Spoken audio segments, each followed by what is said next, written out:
পৃথিবীতে কেউ স্থায়ী হয় না, হোক না সে ফেরাউন কিবা নমরুদ, কেউ ভবে চিরকাল রয় না, কেউ ভবে চিরকাল রয় না।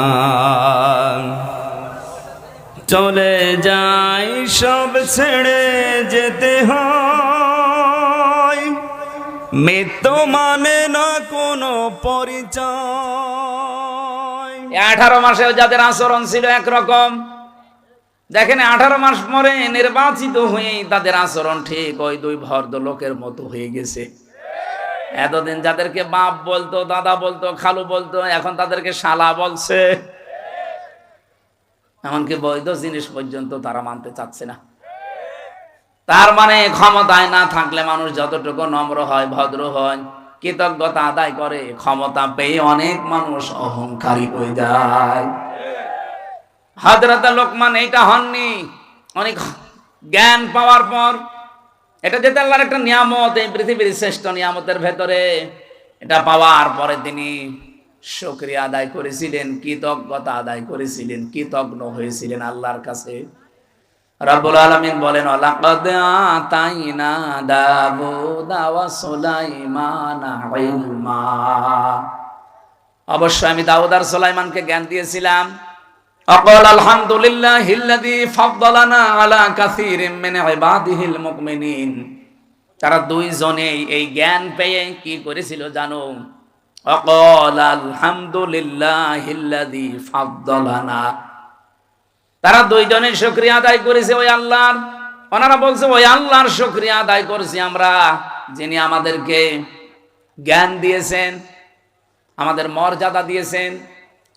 মেনে আলা কাসীরিম মিন ইবাদিহিল মুমিনিন, এই পৃথিবীতে বহু মুমিন বান্দাদের উপরে আমাদের মর্যাদা যিনি বাড়িয়েছেন, তার দরবারে আমরা শুকরিয়া আদায় করছি। তাহলে জ্ঞান পাওয়ার পরে জ্ঞানী মানুষদের আচরণ হওয়া দরকার। তারা নত হবে আল্লাহর দরবারে, দরবারে ইলাহিতে তারা আরো নম্র হবে, ভদ্র হবে, মাথা নত করবে। আর আমাদের মুসলমান আমরা দাবি করে দেখছি আমাদেরটা পুরা উল্টা। লোকমান আলাইহিস সালাম 4000 নবীদের কাছে যেই কথাগুলো শিক্ষা পেয়েছিলেন, তার এক নম্বরে বলেন যে সেজদা দেওয়া লাগবে, জীবনী নামাজ, এটা যেন কেউ না ছাড়েন। প্রত্যেক নবী যেহেতু এটা পেয়েছিলেন। দ্বিতীয় নম্বরে তিনি বলেন, আমি এই শিক্ষাটা নবীদের কাছ থেকে পেয়েছি, যদি কেউ কারো বাড়িতে প্রবেশ করেন সে যেন উকি ঝুঁকি না দেয়। আজ আমাদের সামাজিক জীবনে এটা আছে না নেই? বেশ ভালো মানুষ মনে হয়, বাড়িতেও ঢোকে, সালাম দিয়েই ঢোকে, ঢোকার পরে শয়তান তারে দখল করে নেয়, বাড়ির ভেতরে শুধু এদিকে ওদিকে উকি ঝুঁকি দেয়। উনি বলেন 4000 নবীর খেদমত করে আমি এইটা পেয়েছি যে কারো বাড়িতে ঢুকলে উকি ঝুঁকি দেওয়া যাবে। কথা বুঝেছেন? অনেক মানুষ চালাকি করে, আমি দেখি বাড়িতে, বাড়ির বাইরে দাঁড়িয়ে সালাম দেয়, আসসালামু আলাইকুম। এটা দেওয়ার পরে জিজ্ঞাসা করে, করতে করতে বাড়ির ভেতরে প্রবেশ করে সব দেখা শেষ।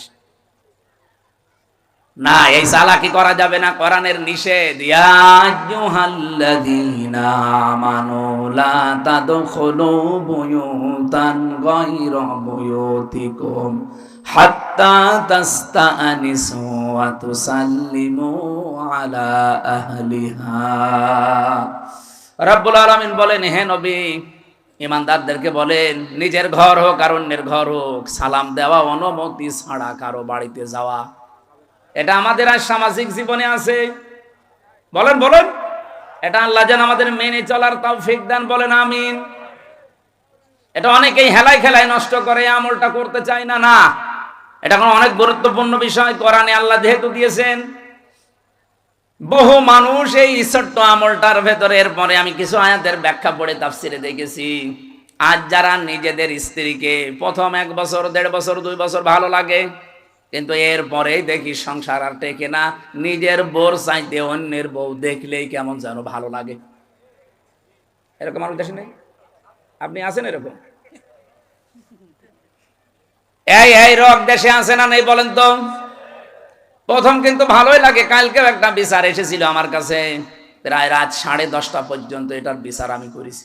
একজন মাওলানা, আমি নাম নিলাম না, উনি এসে ওনার স্ত্রী সহ দুইজনই এসেছে। স্ত্রীর অভিযোগ হচ্ছে যে এমপি সাহেব, এ স্বামী আমার প্রথম বিয়ের 3 মাস 4 মাস 6 মাস 1 বছর খুব ভালোবেসেছে, কিন্তু এখন যেন আমার দিকে ওর আর মন নেই। মাওলানা আমারে আস্তে করে বলছে যে হ্যাঁ আসলে তো কথা একেবারে মিথ্যা না, প্রথম প্রথম ভালোই লাগতো, কিন্তু এখন আমার অন্যের বউ দেখলেই ভালো লাগে, আমারটা আর ভালো লাগে না। বললাম এটা একটা রোগ, এ রোগের ঔষধ আছে না নেই? বলেন বলেন। قل للمؤمنين يغضوا من أبصارهم ويحفظوا فروجهم ذلك أزكى لهم إلى آخر آية। হে নবী, মুমিন পুরুষদেরকে বলেন তারা যদি এই দুইটা ঔষধ খেতে পারে, 1 নম্বরে আপনি চক্ষুকে নিম্নগামী করবেন, 2 নম্বরে লজ্জা স্থানের হেফাজত করবেন। হ্যাঁ, বহু ডাক আসবে, বহু ষড়যন্ত্র চক্রান্ত শয়তান বিছিয়ে রাখবে, এই দুইটা ঔষধ যদি কেউ মাত্র 1টা মাস একটু পালন করতে পারেন, আল্লাহর কসম আমি এই আয়াতের বিশ্বাস নিয়ে বলছি, আপনার নিজের বউ ভালো লাগবে, অন্যের বউ তখন আপনার কাছে খারাপ লাগবে। 1টা মাস একটু করে দেখেন, চক্ষুকে নিম্নগামী করবেন, যেটা দেখা জায়েজ নেই ওইটা দেখবেন না, আর নিজের লজ্জার স্থানটা একটু বাঁচিয়ে রাখেন। 1 মাস 6 মাস 1 বছর না, 1 মাস যদি এভাবে একটু কন্টিনিউয়াস করা যায়, আল্লাহর সাহায্য আসবে। তখন আর এই হাজারো পরিবারে যে সংসার আজ ভেঙে যাচ্ছে এইটাও বন্ধ হবে। এখানে যারা এরকম রোগী আমরা আছি, আমরা যেন রোগ মুক্ত হতে পারি, আল্লাহ তৌফিক দেন, বলেন আমিন। সত্যি করে বলেন তো, এরকম রোগ আছে কার? কোন এলাকায় ওয়াজ করতে আসলাম গো? এটা সব আল্লাহর ওলি। এরকম কোন রোগ তো এলাকায় নেই। এটা শুধু পুরুষের ক্ষেত্রে না, মেয়েদের ক্ষেত্রেও আজ হাজারো পরিবারে খালি ডিভোর্স ডিভোর্স আর ডিভোর্স চলছে, এই একটা মাত্র কারণে, নিজের চোখের হেফাজত নেই। 2 নম্বরে লজ্জা স্থানের হেফাজত করে না। স্বামী বাড়ি না থাকলে বহু মহিলা আছে আল্লাহকেও ভুলে যায়, স্বামীকেও ভুলে যায়। এই 2টা জিনিসের গ্যারান্টি একটু নেন। আমি আশা করছি আপনাদের আমাদের যেসব রোগটা আছে এই রোগকে আল্লাহ পুরাপুরি নিরাময় করে দেবেন, বলেন আমিন। 3 নাম্বারটা বলছি, হযরত লোকমান বলেন আমি 3 নম্বরে পেয়েছি, খাবার যদি খেতে বসো একেবারে সব সাবাড় করে ফেলবা না। প্রতিটি নবী এই শিক্ষাটা আমি নবীর খেদমত করে পেয়েছি 4000 নবীর কাছে, তারা কোনোদিন যা খেতে বসেছে সব সাবাড় করেনি। এই জন্য প্রত্যেক নবীর বুক ছিল বড় আর পেট ছিল ছোট। আমরা এমন উম্মত, আমাদের কোনো বুক নেই, শুধু পেট।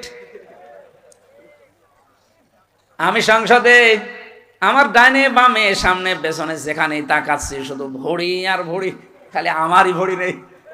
আমার বামে যেটা ওইটা ভড়িয়ালা, ডাইনে যেটা ওইটা ভড়িয়ালা। নাম নিলাম না, আপনি দেখতে পাবেন কালকে পরশু দিনই কি ভড়ি গো। মাঝে মাঝে আমার মনে হয় আল্লাহ এদের ভড়ি দেখে তো মহিলারা লজ্জা পাবে, ছেলে মেয়ে হয় আমাদের আর ভড়ি হয় এর। কি পেট, আখেরি পেট।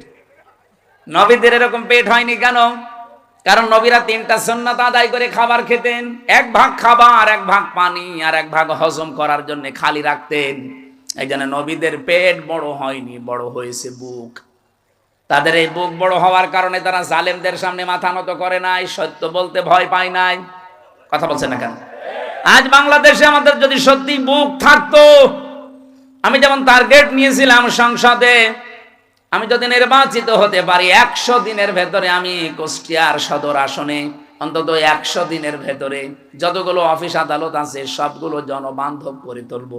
আর এটা করতে গেলে আমি নিজেও জানতাম যে অনেকের মন পাওয়া যাবে না, কারণ যত বড় অফিসার সে তত বড় মুডে থাকে। সবাই চায় যে আমার সবাই জি হুজুর জি হুজুর, স্যার স্যার, এটা করতেই থাক। চেয়েছিলাম যে ডিসি এসপি টিওনো ওসি সিভিল সার্জন সহ সরকারি যত প্রতিষ্ঠান আছে এগুলো যেন জনবান্ধব হয়, মানুষ যেন সেখানে যে ভয় না পায়। এই ভয় দূর করার জন্য খালি বারবার এখানে মানুষের সম্পৃক্ততা বাড়ানোর চেষ্টা করলাম। যেই কয়টা জিনিসে হাত দিলাম দেখি না শত্রু হয়ে গেছে। আমি নাম ধরেই বলছি, কুষ্টিয়ার এখন যারা দায়িত্বে আছে এই মানুষগুলো এখন আর আমাকে দেখতে পারছে না, কারণ এদের আতে অলরেডি ঘা লেগে গেছে।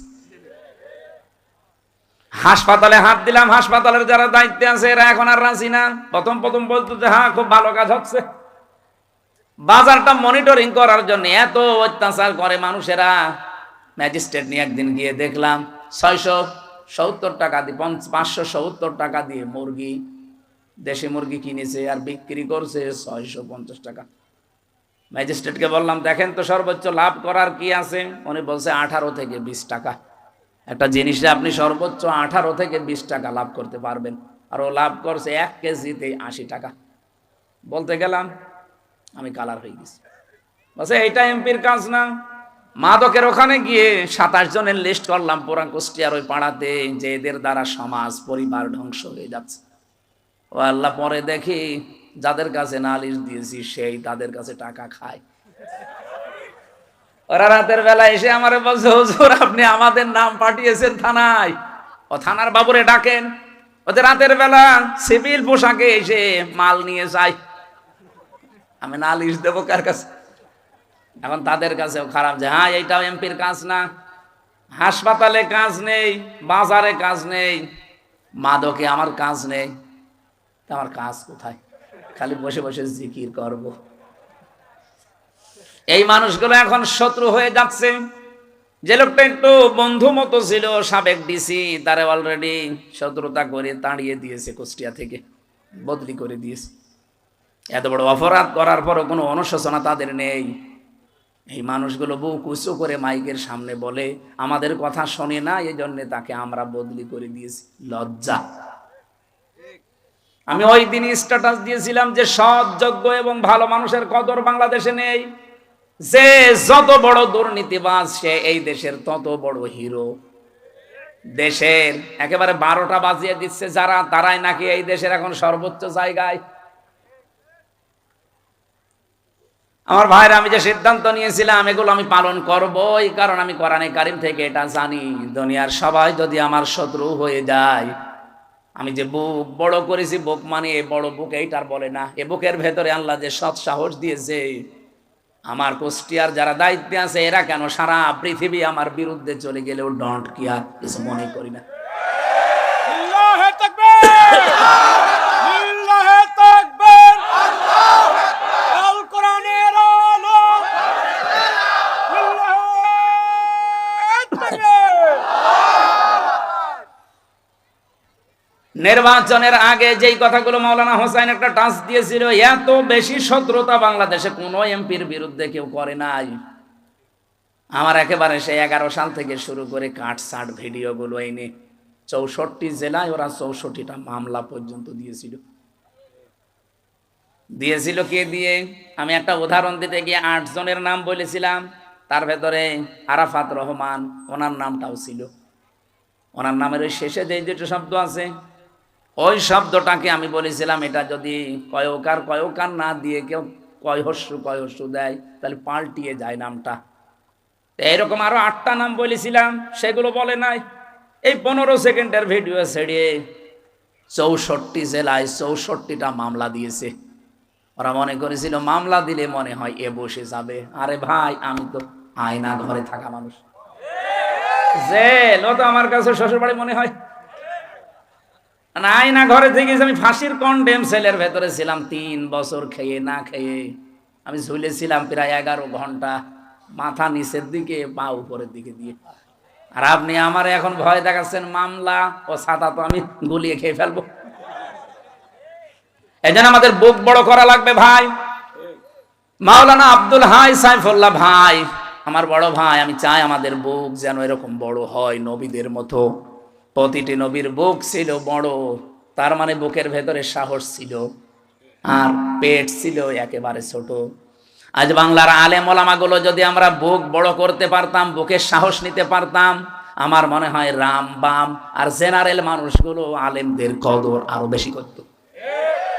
এ দোষ শুধু আমাদের নিজেদেরই। আমি বুক বড় বলতে কিন্তু শুধুমাত্র একেবারে ডোনাল্ড ট্রাম্পের মতো এভাবে বুক বড় বোঝাইনি। এর ভেতরে সাহস লাগবে, ঈমান লাগবে। হযরত লোকমান বলেন আমি নবীদের কাছে 4000 নবীর কাছে এইটা পেয়েছিলাম, 4 নম্বরে পেয়েছি প্রত্যেকটা নবীর কাছ থেকে যে কথা বলতে হলে হিসাব করে বলা লাগবে। কত মানুষ আজকে কথা বলছে দেখেন, হিসাব নেই।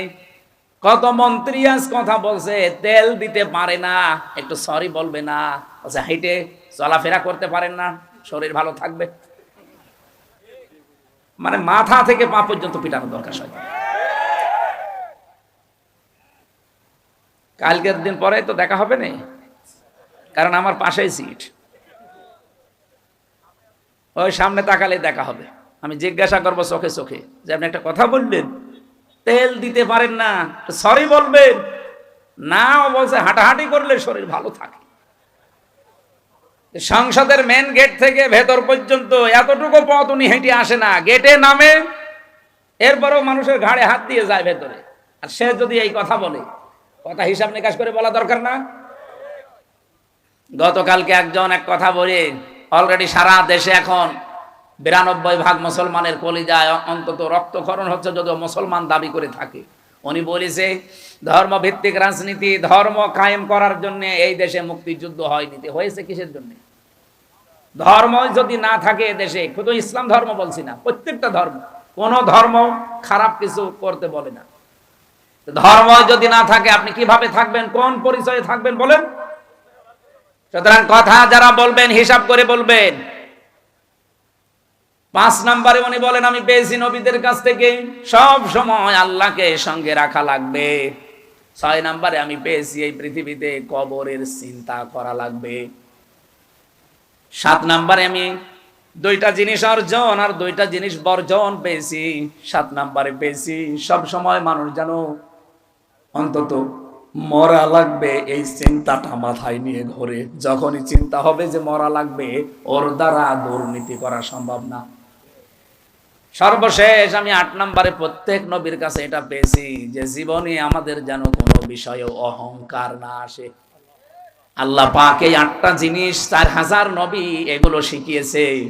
উনি বলেন হাসাল তো আমি হাসিল করেছি, পেয়েছি মিনহুম এই নবীদের কাছ থেকে সামানিয়াতা আশিয়া, এই 8টা জিনিস কিয়ামত পর্যন্ত দুনিয়ায় যারা আসবে তারা যেন এই 8টা জিনিসকে ফলো করে চলতে পারে, আমরাও যেন পারি। বলেন আমিন। ওয়া ইয়াশকুর ফাইন্নামা ইয়াশকুরু লিনাফসি, আল্লাহর কোনো লাভ নেই, এভাবে শুকরিয়া আদায় করে চলতে পারলে লাভ আমাদেরই। কারণ আমার আল্লাহ 2টা নাম এখানে দিয়েছেন, গনিয়্যুন হামিদ, উনি মুকাফেক্কিহীন এবং প্রশংসিত। আমরা যদি কেউ দুনিয়ায় প্রশংসা আল্লাহর না করি, আল্লাহর ক্ষমতা হারিয়ে যাবে। বলেন বলেন। সুতরাং আল্লাহ পাক সম্মানিত উপস্থিতি, মাহফিলের আজীবন দাতা সদস্য করার জন্য ওনারা আপনাদের আহ্বান জানিয়েছেন। সর্বনিম্ন 1000 টাকা। এটা যেহেতু কিয়ামত পর্যন্ত অন্তত আশা করছে চলবে, ওনারা আর কয়দিন, ওনারা নাই মুরব্বী নাই আর 20 বছর, সাইফুল্লাহ ভাই নাই আর 50 বছর, এরপরেও তো চলবে, এটা না চলবে না? কিয়ামত পর্যন্ত আশা করছে এটা চলবে। যারা আপনাদের পরবর্তী প্রজন্ম আসবে তারা যেন এই দাতা হয়ে থাকে।